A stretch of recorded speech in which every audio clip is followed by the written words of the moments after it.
South Caldwell High School, and one of the activities that I like to do, these are called think cards.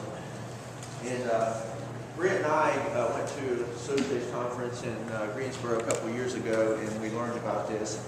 I've tweaked it a little bit. These are the cards that I make, but you can take these and change them to kind of fit your particular subject. There's some of them that don't quite fit with civics, and some of them that don't quite fit with world history. But what I've done is you take 1 through 24 and you put each of these on a card like this. And you each have a number. And then I do it as a review at the end of a concept that I want to review. For example, the best way to do this is to kind of let you do it with me, if some of you don't mind helping me out a little bit, to show you how it works. And I'll pass these out right at the beginning of the period, and each student will get a card. The order that you go in is the number that's on the card, which is at the bottom there. For example, I just did a lesson on, we just finished up abolitionism, the concept of abolitionism. So if I gave Brent number 1, Brent, if you don't mind, would you stand and read that one and fill in the blank?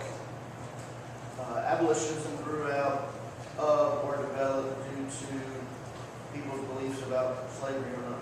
Okay, people's beliefs about slavery or not. So if they have a hard time, I'll give them a little bit of a hint, and if they still can't do it, then I'll ask, was there a student that could help them with that one? This is very difficult at first for them to do because it forces them to think outside the box, which they're not used to do. It's a great activity to get them to think beyond facts, because now they have to use facts to answer these. Number 2, Bat, do you mind doing that one? That may be so, but one must remember these facts. You like mentioned there, like Underground Railroad, different people that might be involved in it, here in Caldwell and stuff like that. So I'm sure yes, sir. All right, number 3, Melissa, can you help me with that one? As we look at blank, That's abolitionism. right, that's what you're saying. We can make a connection to, this is name of an event, past or present, that the topic can be connected with. You can connect it to, do you want to go like to civil rights movement? Whatever you want to do. Yeah, whatever you want to If mention. you want to do like world history, connect it to like the trafficking, human trafficking in Africa. Okay. Something like that. Now this is one of the hardest ones for them to do, because now they have to connect to something. I mean, for example, when we're doing alien sedition acts, they can connect it to all the way up to the Patriot Act, and that's a good one that they'll come up with.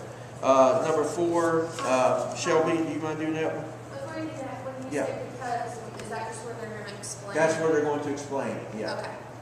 And I'll give them little hints to kind of help them out a little bit.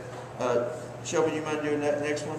Let's take a look at the effects, results of civil rights movement. I was for directing that civil rights movement had a positive effect on the nation because. Okay, how can you, she tied in civil rights movement with abolitionism. Now we're going into the civil rights movement a little bit. That's okay. Well, how can we, I would support the argument that it's positive or negative. Would you say positive or negative? Positive, why? Right, absolutely. Okay. Tom, do you, in number 4, do you go to civil rights? Or do you I will direct them back into abolitionism, but it's not. I mean, it doesn't hurt to go ahead and tie in civil rights already. I mean, that's a good thing. All right, number 5. Jennifer, you mind doing that? Sure. We can also make an argument Let's go back to abolitionism. abolition. Okay.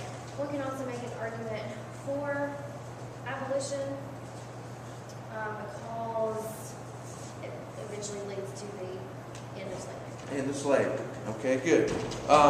Let me skip down to 7, 8, 9 are good. This is especially good for, I do this with my AP class, and it works really well because these are areas that they really need to know for AP. But you'll find that your regular kids will really struggle with these, but if you continually do it with them, they'll surprise you. They'll get a lot better at it. Number 7, let's see, John, can you do that one? Number 7? Economically, if slavery were abolished, African Americans could improve their lives by getting Absolutely. 8, Chris, can you do that one? Number 8? Politically, abolition benefited the country. Or didn't benefit it? Or what was going on politically with abolitionists? Well, politically, abolitionism further divided the country between North and South because the political parties that focus on the nation. Absolutely. Okay. Let me jump down to 10. Let's see.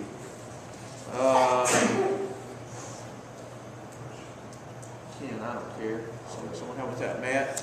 The American people felt that, or the South felt that this was not needed, and how would they survive without slavery? Right, and then there's another one that you can get to, you go down to number 17, which is a good one. Let's see. Howard, can you hit 17 for me? Certainly abolition, right? Yeah, I'm listening. With that topic here, go ahead. Number 17, abolition says or wrote, must, That would be someone who wrote from that time period. then you say, Henry Harrison wrote, abolition, he believed in abolition immediately, and used religious preferences. Absolutely. Okay, so I mean, you're hitting all of them. Then down at the end, if we go to the end now, like number 24, and Alice, you mind doing 24? If I had to come up with a closing statement based on our conversation, I would conclude that abolition was beneficial for the country, even though it led to a civil war. In the long run, it was a good thing. Very good. Now, if you go through all these cards, it takes about 10 minutes. And then what have you noticed I've set up for now by doing this? Anybody get what else I've done by going through this? I've set them up to do what? To write an essay now. Okay, if you go through this, these are all the different steps you would do for an essay. They've got an opening statement, they've got the facts, they've got the different areas, they've got a conclusion now, and then I might hit them with now, you've got 20 minutes to write an essay on this particular concept. Go. And then they've got 20 minutes, and that forces them to pay attention to these because they've hit every idea that they can. I mean, when you go through 24 cards, you've hit about every idea that you can get that you needed to review this concept. It's good to do with like sectionalism, nullification, I really like this because it's a really good review of a concept, and the students, they act like they hate it at first, but then they get excited about it. They'll say, "Oh no, not this topic again. Can I trade with you for this one?" There's some of them that are a lot harder than the others, but it's a really good one. There's a template. Feel free. You can tweak that any way that you want to fit your particular subject area, but it works really well. Thank you.